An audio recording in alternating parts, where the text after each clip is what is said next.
श्री कृष्ण गोविंद हरे मुरारी हे नाथ नारायण वासुदेव।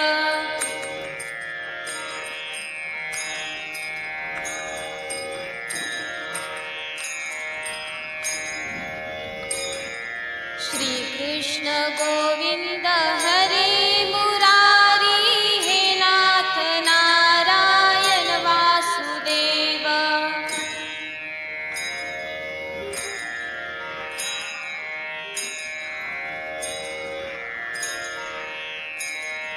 हे नाथ नारायण वासुदेव, हे नाथ नारायण वासुदेव।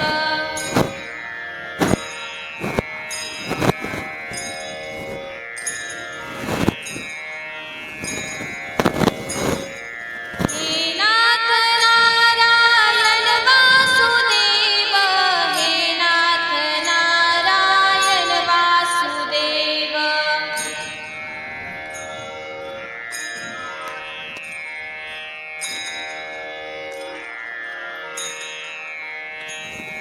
श्री कृष्ण गोविंद हरे मुरारी हे नाथ नारायण वासुदेव।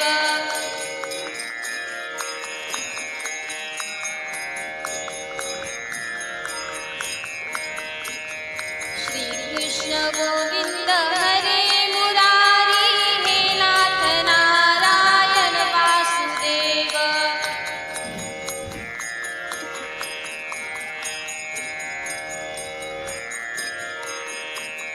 श्री कृष्ण गोविंद हरे मुरारी हे नाथ नारायण वासुदेव।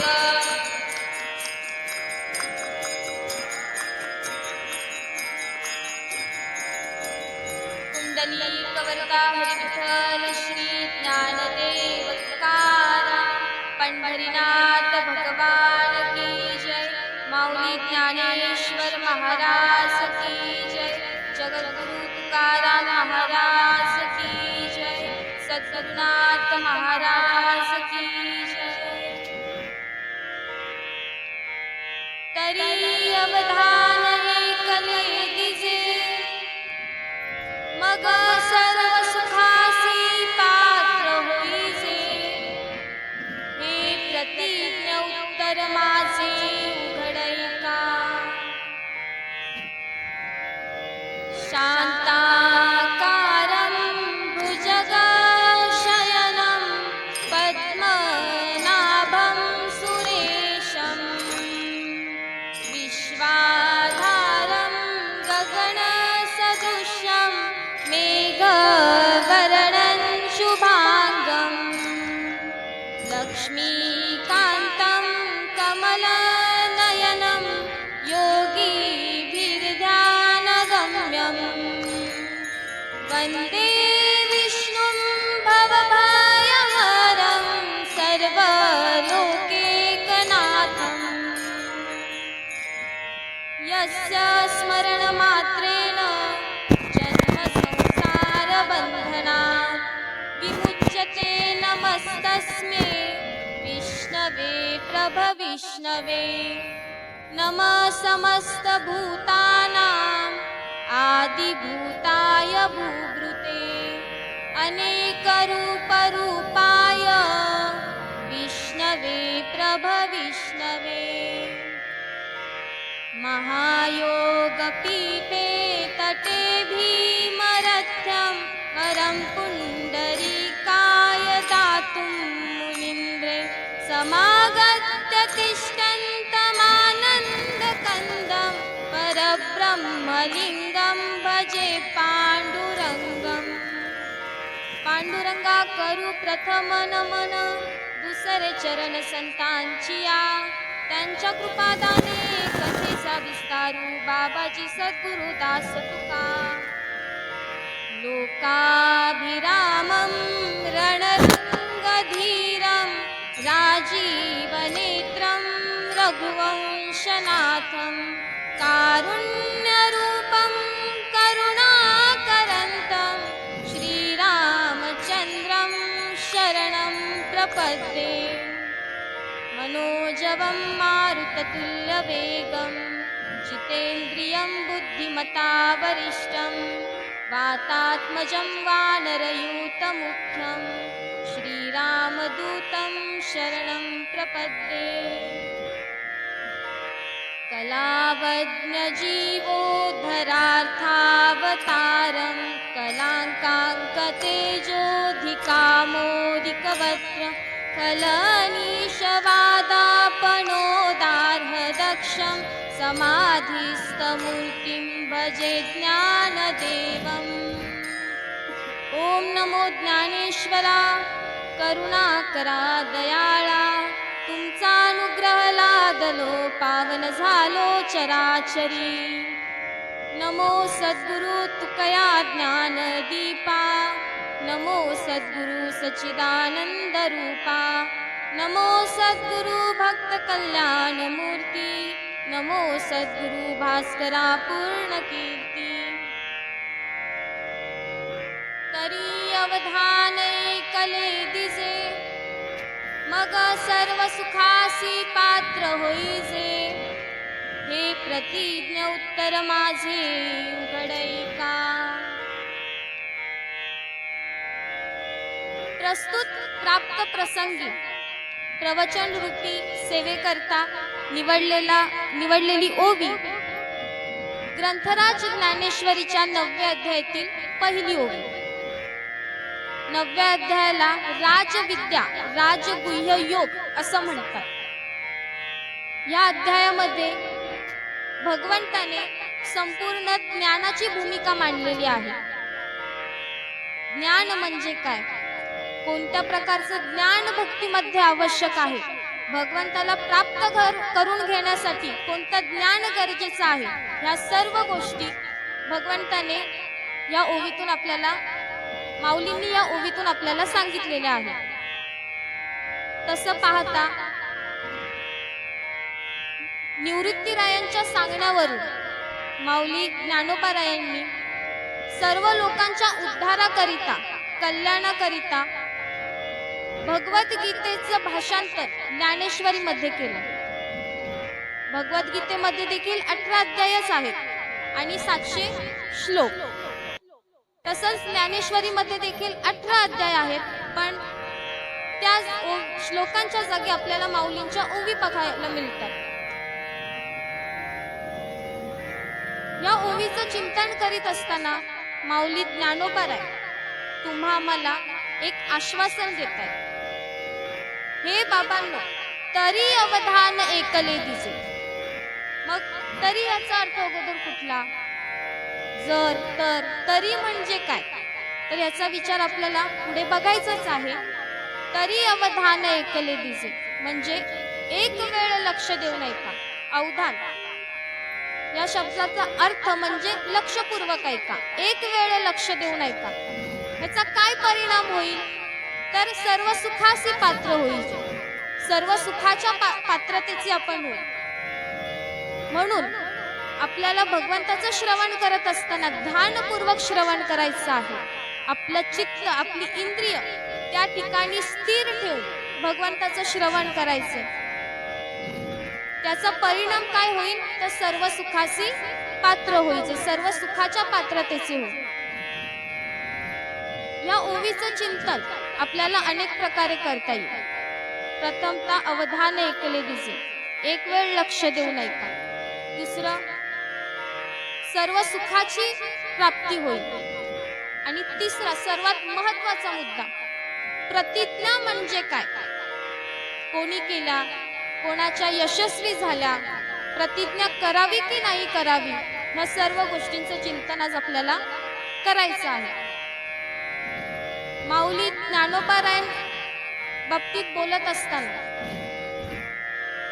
जनार्दन स्वामी जे आहेत ते असं म्हणतात, प्रगट गुह्य बोले विश्व ब्रह्माची केले, म्हणून रामा जनार्दनी पायी टकची केले।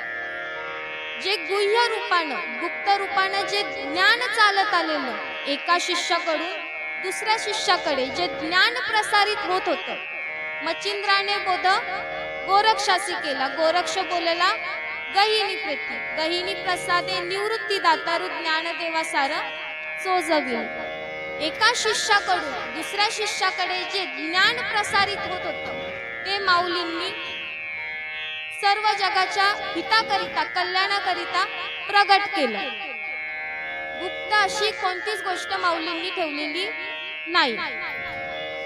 मग इथे माऊली आपल्याला काय सांगतात तर अवधान म्हणजे लक्षपूर्वक काय करा तर भगवंताचं श्रवण करा। श्रवण याचा अर्थ ऐकणं, आपल्या साध्या सोप्या भाषेत ऐकणं। मग आपण कसं श्रवण केलं पाहिजे? आपल्या शास्त्रामध्ये नवविध भक्ती सांगितलेली आहे, म्हणजेच 9 प्रकारची भक्ती। श्रीमद भागवतम मध्ये भक्त प्रल्हादाचा एक श्लोक येतो, श्रवणम कीर्तनम विष्णू स्मरणम पाद सेवनम अर्चनम वंदनम दास्यम सख्य आत्मा निवेदनम। या श्लोकामध्ये ते 9 प्रकारची भक्ती सांगतात। पहिली श्रवण भक्ती, दुसरी कीर्तन, स्मरण, पाद सेवन, अर्चन, वंदन, दास्य, सख्य आणि शेवट आत्मनिवेदन। ह्या झाल्या 9 प्रकारच्या भक्ती। आता ह्यातली जी पहिली भक्ती आहे ती म्हणजे श्रवण भक्ती आणि त्याचंच चिंतन त्याचाच विचार आज आपल्याला करायचा आहे। मग आपण जे श्रवण करतो ते कसं असतं? आता आपण इथे बसलो श्रवण करायला, किती लोकांचं लक्ष मी जे सांगते त्याकडे आहे? कोणाचं लक्ष घरी काय चाललं असेल, घरी जेवण वगैरे नवऱ्याने केलं असेल की नाही, मुलांचं घरी लक्ष आहे की नाही, या सगळ्या गोष्टींमध्ये आपलं मन अडकलं। जरी आज आपण शरीराने इथे असलो तरी आपलं मन कुठे आहे? घरी आहे। म्हणून माऊली आपल्याला काय सांगतात तर ध्यानपूर्वक लक्षपूर्वक श्रवण करा, तरच सर्व सुखाची प्राप्ती होईल। पण आपलं ऐकणं असं असतं की नळी फुंकिले सोनारे इकडून तिकडे गेले वारे। एका कानाने ऐकायचं आणि दुसऱ्या कानाने सोडून द्यायचं। परमार्थात तशा प्रकारचं श्रवण चालत नाही। तर कसं श्रवण करायचंय? परीक्षित राजाप्रमाणे। सर्वांना परीक्षित राजा ठाऊक असेल। परीक्षित राजाने श्रवण असं केलं की 7 दिवसात त्याचा उद्धार झाला। परीक्षित राजा शिकारीसाठी जंगलामध्ये फिरत होता आणि शिकार करता करता त्याला खूप तहान लागली। तहान लागल्यामुळे तो जंगलामध्ये कुठे आश्रम सापडतोय का ते पाहत होता। तर फिरता फिरता त्याला एक आश्रम सापडलं आणि त्या आश्रमाच्या बाहेर झाडाखाली एक शमी ऋषी नावाचे ऋषीमुनी जे होते ते ध्यानाला बसलेले। आता ध्यान करत असलेला माणूस त्याला बाहेर जगामध्ये काय चाललंय ह्याचा विसर पडतो। आता समजा इथे मी ध्यानाला बसले तर माझ्या आजूबाजूला काय चाललंय, कोण काय बोलतंय, कोण काय करतंय ह्याकडे माझं लक्ष नाही। तसेच ते शमी ऋषी झाडाखाली ध्यानाला बसले आणि तेवढ्यातच परीक्षित राजा त्यांच्याकडे पाणी मागण्यासाठी आला। आता तो इतका व्याकुळलेला, इतकी त्याला तहान लागलेली की त्याने ऋषीमुनी ध्यानात आहेत हे देखील त्याला विसर पडला। तो त्यांच्या जवळ गेला आणि ऋषीमुनींना सांगितलं, ऋषीमुनी मला थोडंसं पाणी मिळेल का? मी शिकारीसाठी वनामध्ये फिरत आहे, मला खूप तहान लागले, मला थोडं पाणी पाहिजे। आता आपल्या सर्वांनाच माहिती ते कशामध्ये होते तर ध्यानामध्ये होते। परीक्षित राजा काय बोलला याच्याकडे त्यांचं ध्यान नव्हतं। त्याला असं वाटलं की हे ऋषीमुनी माझा अपमान करतात। एक राजा आहे मी आणि मी त्यांच्याकडे पाणी मागतोय तरी देखील ते मला देत नाहीयेत। आणि तहान तहानलेला असल्यामुळे आणि त्याच्यामध्ये ऋषीमुनी त्याला पाणी देत नाहीये म्हणून त्याचा क्रोध उत्पन्न झाला आणि रागाच्या भरामध्ये त्या परीक्षित राजाने आपल्या बाजूला मेलेला सर्प उचलला आणि ऋषीमुनींच्या गळ्यात घातला. हे कृत्य करून झाल्यानंतर परीक्षित राजा तिथून निघून गेला. त्यानंतर ऋषीमुनींचे जे पुत्र होते ते त्या ठिकाणी आले आणि त्यांनी पाहिलं की आपल्या वडिलांच्या गळ्यामध्ये कोणीतरी मेलेला सर्प अडकवलेला आहे. तर हे पाहिल्यानंतर पुत्राची अवस्था कशी होणार? आपल्या वडिलांच्या गळ्यामध्ये कोणीतरी मेलेला सर्प घातलाय, ते देखील ते ध्यानामध्ये असताना. ह्या सगळ्यामुळे त्या पुत्राचा क्रोध उत्पन्न झाला आणि रागाच्या भरामध्ये त्याने परीक्षित राजाला श्राप दिला की ज्याने कोणी माझ्या वडिलांच्या गळ्यामध्ये मेलेला सर्प अडकवलाय तो 7 दिवसात मरण पावेल. ते कोणाच्या हातून? तर तक्षक राजाच्या हातून त्याचा 7 दिवसात मृत्यू होईल असा श्राप दिला. शेवटी ते साधू संत तपश्चर्या केलेली आणि ऋषीमुनींच्या मुखातून निघालेलं वाक्य हे खरंच होतं, कारण की त्यांनी तेवढी तपश्चर्या केलेली असते, तेवढं ध्यान केलेलं असतं. ही गोष्ट परीक्षित राजाला कळाली. तो चिंताग्रस्त झाला. त्याला माहिती होतं की ऋषीमुनींच्या मुखातून निघालेले शब्द आहेत ते खरे ठरणारच आहे. आपला 7 दिवसात मृत्यू हा निश्चितच आहे. शेवटी तो शुक्राचार्य शुकदेव गोस्वामी यांना शरण गेला.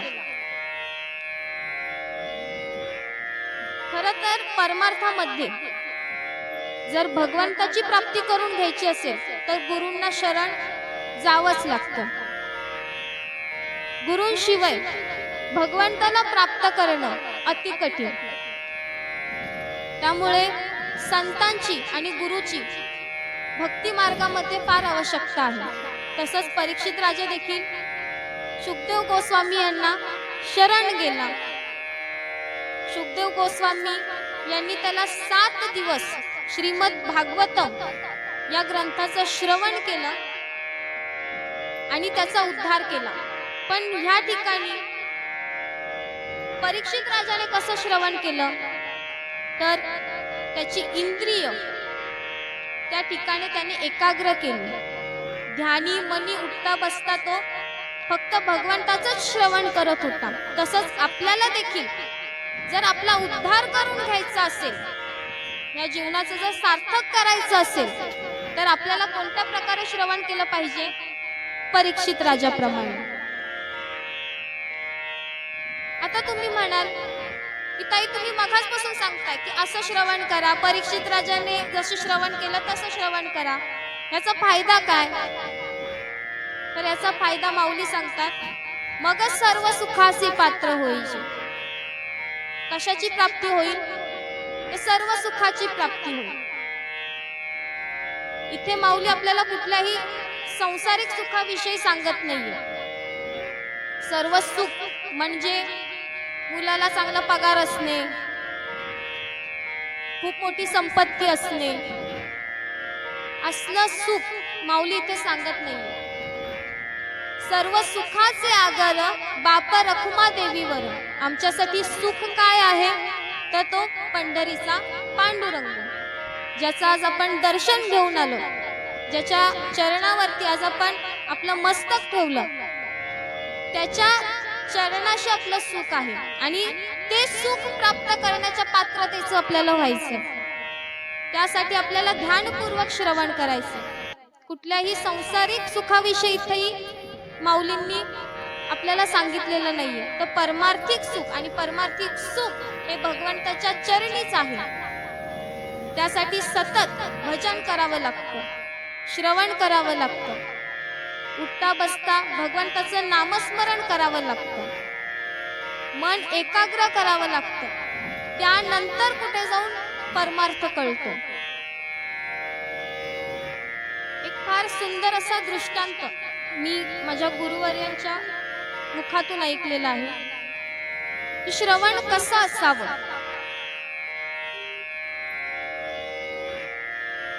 पुण्यामध्ये एक मूर्तिकार आपल्या सोबत 3 मूर्त्या घेऊन आला.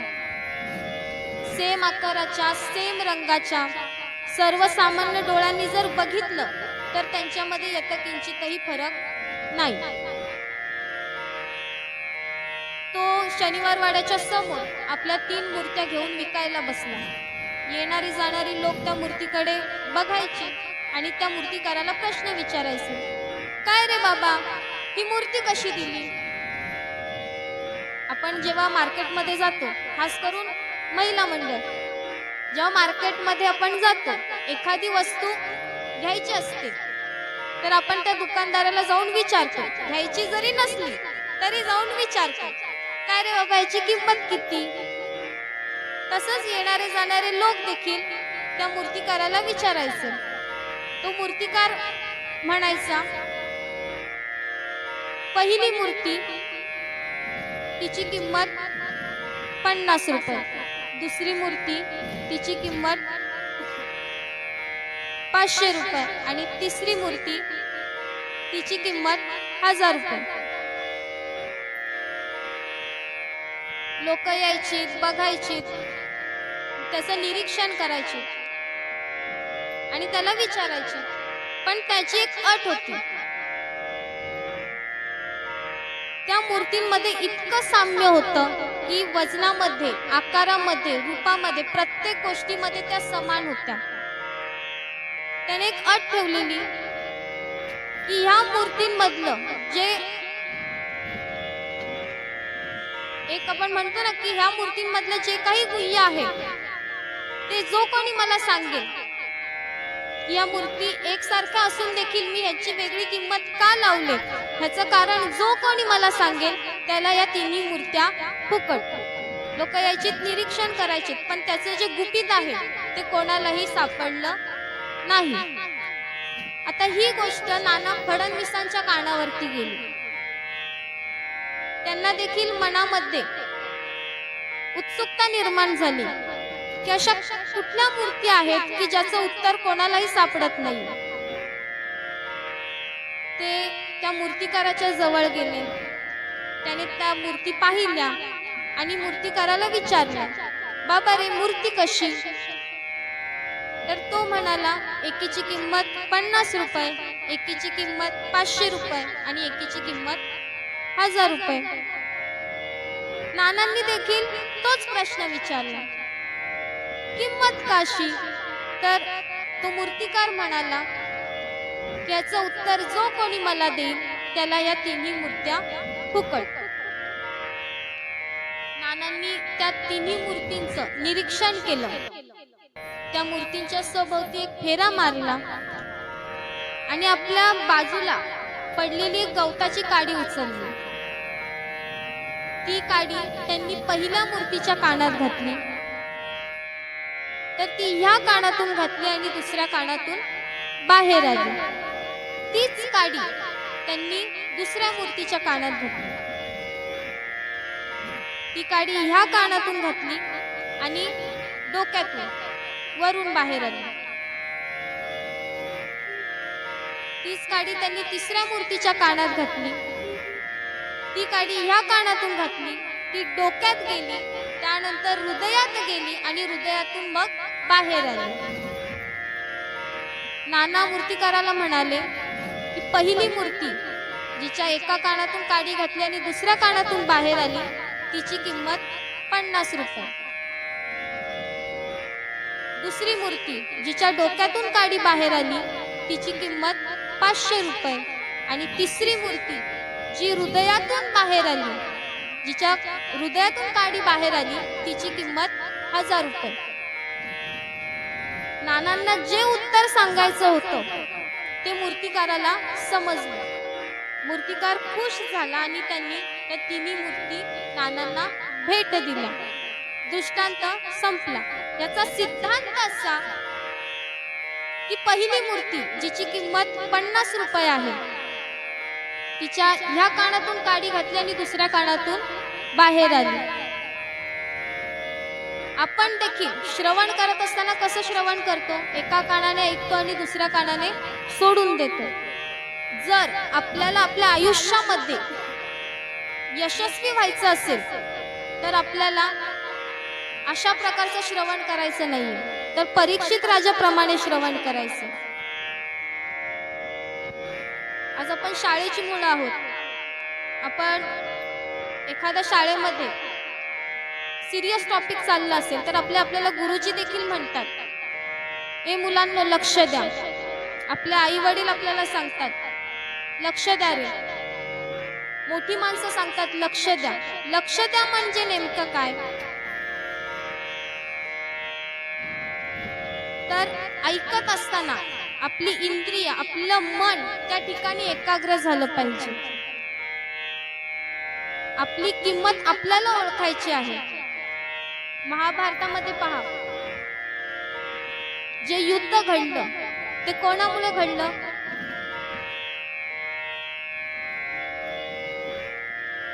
दुर्योधनाचे मार्गदर्शक कोण होते? शकुनी मामा. स्वतःच्या स्वार्थासाठी त्यांनी कौरवांचा उपयोग करून घेतला. तेच दुसऱ्या बाजूला पहा, 5 पांडवांचे मार्गदर्शक कोण होते? तर भगवान श्रीकृष्ण. ज्यांनी कुठलंही शस्त्र हातामध्ये धरलं नाही, फक्त पांडवांना मार्गदर्शन केलं. ज्याने स्वतःच्या स्वार्थासाठी कौरवांचा उपयोग करून घेतला. कौरवांनी ज्यांना स्वतःचं आयडल, स्वतःचं मार्गदर्शक बनवलं होतं, त्यांनी त्यांचा पूर्ण विध्वंस करून टाकला. म्हणून जीवनामध्ये मार्गदर्शक निवडत असताना खूप विचारपूर्वक निवडला पाहिजे, कारण की आपल्या जीवनाला तो आकार देत असतो. दुसरी मूर्ती जिची किंमत 500 रुपये नाण्यांनी सांगितली, जिच्या डोक्यातून काडी बाहेर आली. याचा अर्थ काय? की आपण श्रवण केलं पण ते आपण अंतःकरणात उतरवलं नाही. ऐकलं, ते फक्त डोक्यात घेतलं आणि सोडून दिलं. आता तुम्ही ऐकाल, थोडंसं डोक्यात जाईल, पण हे सगळं संपलं की मी काय बोलले याचा तुम्हाला विसर पडणार आहे, कारण की तुमचं मन इथे एकाग्र नाहीये. म्हणून आपली किंमत आपण ओळखायची. तसंच तिसरी मूर्ती जिची किंमत 1000 रुपये सांगितली, त्या मूर्तीचं वैशिष्ट्य असं की तिने कोणत्या प्रकारचं श्रवण केलं? ऐकलं, डोक्यामध्ये घेतलं, त्याचा विचार केला, त्याचं चिंतन केलं, ते अंतःकरणात ठसवलं. तसंच आपल्याला देखील आपल्या जीवनामध्ये एखाद्या भगवंताचं जर श्रवण करायचं असेल, भगवंताचं श्रवण करत असताना आपल्याला ऐकायचंय, त्याचा विचार करायचाय, ते अंतःकरणात उतरवायचंय. जी लोक साधना करतात, सतत भगवंताचं चिंतन करतात, ध्यान करतात, उपासना करतात, श्रवण करत असतात, ते फक्त श्रवण नाही करत, तर त्याच्यावरती विचार करतात, चिंतन करतात, ते अंतःकरणात घुसवतात आणि त्या सर्व गोष्टी त्यांच्या वागणुकीतून आपल्याला दिसण्यात येतात. कधीच परमार्थाचा ढोंग करू नये. ढोंग करणारी माणसं लगेच ओळखू येतात. फक्त ऐकून, पांढरे कपडे घालून परमार्थ घडत नाही. त्यासाठी तसं वागावं पण लागतं, त्या प्रकारचं श्रवण करावं लागतं. म्हणून श्रवण करत असताना जर भगवंताची प्राप्ती करून घ्यायची असेल तर माऊलींनी सांगितलंय, ध्यानपूर्वक, लक्षपूर्वक श्रवण करा, तरच सर्व सुखाच्या पात्रतेचे तुम्ही व्हाल. पण हे सगळं करत असताना संतांचा खूप मोठा हातभार यामध्ये आहे.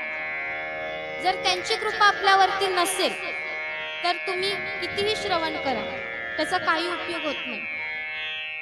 भगवंताकडे जाण्याचा मार्ग हे संत आपल्याला सांगत असतात. बिनु सतसंग न हरी कथा, तेही बिनु मोह न भाग, मोह गए बिनु रामपद, होय न दृढ अनुराग. भगवंताला आपल्याला हृदयामध्ये ठसवायचं आहे, आपल्या अंतःकरणात ठसवायचं आहे. ध्यानीमध्ये फक्त त्याचंच चिंतन आपण केलं पाहिजे. आणि ते जर साध्य करायचं असेल तर पहिलं गुरूंना, संतांना शरण जावं लागतं, तरच ती गोष्ट जीवनामध्ये साध्य होते. तर राहिला मुद्दा प्रतिज्ञा. आपल्याकडे जास्त वेळ नाही, कारण की दादांचं आता कीर्तन पण चालू होणार आहे. जेवढं थोडक्यात सांगता येईल तेवढं सांगण्याचा प्रयत्न करेन. प्रतिज्ञा जी माऊलींनी या ओवीमध्ये आपल्याला सांगितलेली आहे ती नेमकी काय आहे? खरं तर प्रतिज्ञा कोणीही करू नये, कारण की सांसारिक जीवनामध्ये तुम्ही पहा, एखाद्याचं जर भांडण झालं तर लगेच हाताचे लगेच वरती होतात, कॉलर टाईट होते, तुला बघून घेईल, असे शब्द आपल्या मुखातून येतात. हा झाला आपल्या ठिकाणी असलेला अहंकार. खरं तर प्रतिज्ञा कोणीही करू नये. संतांनी जी प्रतिज्ञा केली ती वेगळी होती. ते ध्यान करत होते, साधना करत होते, त्यांच्या शब्दामध्ये ताकद होती. ते जे बोलत होते ते पूर्ण भगवंत त्यांच्याकडून करून घेत होता. त्यांच्या प्रतिज्ञा भगवंताला पूर्ण करावा लागत होत्या. इतिहास जर पाहिला आपण तर भगवान श्रीकृष्णांनी देखील एक प्रतिज्ञा केलेली, मी युद्धामध्ये शस्त्र उचलणार नाही. जेव्हा अर्जुन भगवंताकडे आला तेव्हा भगवंताने स्पष्ट रूपाने सांगितलेले की मी तुला मार्गदर्शन करेन, काय अयोग्य काय योग्य हे सगळं मी तुला सांगेन, पण मी युद्धामध्ये शस्त्र धारण करणार नाही. भगवंताने अर्जुनाला सांगितलं पुन्हा विचार कर, कारण की कौरवांकडे माझी संपूर्ण यादव सेना आहे आणि तुझ्याकडे मी आहे फक्त निशस्त्र. तुला ते परवडेल का? पण अर्जुनाचा भगवंताच्या ठिकाणी एवढा विश्वास होता की अर्जुनाने भगवंताला स्पष्ट सांगितलं, तू युद्धामध्ये शस्त्र धारण नाही केलंस तरी चालेल, पण तू माझ्या बरोबर राहा. कारण की भगवान श्रीकृष्ण कोण आहे हे अर्जुनाला माहिती होतं. त्यांचं मार्गदर्शन असणं फार गरजेचं होतं. भगवंताने प्रतिज्ञा केली, मी युद्धामध्ये शस्त्र धारण करणार नाही, आणि ही वार्ता संपूर्ण कौरवांना कळाली. पितामह भीष्मांना देखील समजलं की भगवान श्रीकृष्ण युद्धामध्ये शस्त्र धारण करणार नाहीये. युद्धाला सुरुवात झाली. जेव्हा पितामह भीष्मांकडे युद्धाचं नेतृत्व आलं, सेनापती पद आलं, तेव्हा त्यांनी देखील एक प्रतिज्ञा केली की मी श्रीकृष्णांना, भगवान श्रीकृष्णांना युद्धामध्ये शस्त्र धारण करायला भाग पाडेल. शेवटी भक्तांनी केलेली प्रतिज्ञा आहे आणि भगवंताने ती पूर्ण केली नाही असं होत नाही. भगवान श्रीकृष्णांना समजलं की पितामह भीष्मांनी प्रतिज्ञा केली की ते मला युद्धामध्ये शस्त्र धारण करायला, शस्त्र उचलायला भाग पाडतील. भगवान श्रीकृष्ण, अर्जुन आणि पितामह भीष्म हे समोरासमोर आले. पितामह भीष्मांनी बाणांचा वर्षाव चालू केला. श्रीकृष्णांना माहिती होतं जर मी आता शस्त्र उचललं नाही तर अर्जुनाचं काही खरं नाही, तो वाचू शकणार नाही. कारण की पितामह भीष्मांकडे ब्रह्मचर्य या व्रताची ताकद होती. जर त्या ठिकाणी भगवान श्रीकृष्णांनी जर शस्त्र धारण केलं नसतं तर अर्जुन वाचला नसता. म्हणून भगवान श्रीकृष्णांना भक्ताच्या प्रतिज्ञेकरिता स्वतःची प्रतिज्ञा मोडावी लागली. म्हणून इथे माऊली देखील प्रतिज्ञा घेऊन आपल्याला सांगतात, तुम्ही ध्यानपूर्वक श्रवण करा, तुम्हाला सर्व सुखाची प्राप्ती होईल. आता ही प्रतिज्ञा माऊलींची आहे, संतांची प्रतिज्ञा आहे, म्हणून ती सत्यात उतरणारच. म्हणून आपण कशा प्रकारे श्रवण केलं पाहिजे, तर परीक्षित राजाप्रमाणे श्रवण केलं पाहिजे. एकदा श्रवण केलं तर ह्या जन्म मृत्यू संसाराच्या बंधनातून आपल्याला मुक्तता मिळेल. अशा प्रकारचं श्रवण आपण केलं पाहिजे. वेळ पण झालेली आहे. पुढे पण अनिकेत दादांचं कीर्तन आहे. स्वानंद शिक्षण संस्था जे धालकाटीला क्लासेस चालू आहेत, तिथली मी विद्यार्थिनी आहे. माझे गुरु परमपूज्य बाळासाहेब फणसे स्वामी, आणि ज्यांनी मला आज इथपर्यंत पोहोचवलं, प्रत्येक पावलोपावली मार्गदर्शन केलं, ते हरिभक्तपरायण रमेश बाबा महाराज, जे मला ह्याचं जे शिक्षण देत आहेत, हरिभक्तपरायण अनिकेत दादा मोरे, हरिभक्तपरायण किशोर महाराज धुमाल आणि बाकी सर्व मंडळी, यांचं मी खरंच मनापासून आभार मानते की त्यांनी मला जिथे बोलण्याची संधी दिली. असंच त्यांचं मार्गदर्शन मला होत राहो. आणि झालेली सेवा श्री गुरूंच्या चरणी, पंढरी पांडुरंगाच्या चरणी समर्पित करते. किंबहुना तुमचे केले धर्म कीर्तन हे सिद्धी नेले, येत माझे जी उरले पायिक पण. झालेली सेवा तुम्हा सर्व मायबापांच्या चरणी अर्पण करते आणि सेवेला पूर्ण विराम देते. विठ्ठल विठ्ठल विठ्ठल विठ्ठल, पुंडलिक वरदा हरी विठ्ठल, श्री ज्ञानदेव तुकाराम, पंढरीनाथ भगवान की जय, माऊली ज्ञानेश्वर महाराज की जय, जगद्गुरु तुकाराम महाराज की जय, सद्गुरुनाथ महाराज की जय, अपने अपने माता पिता की जय.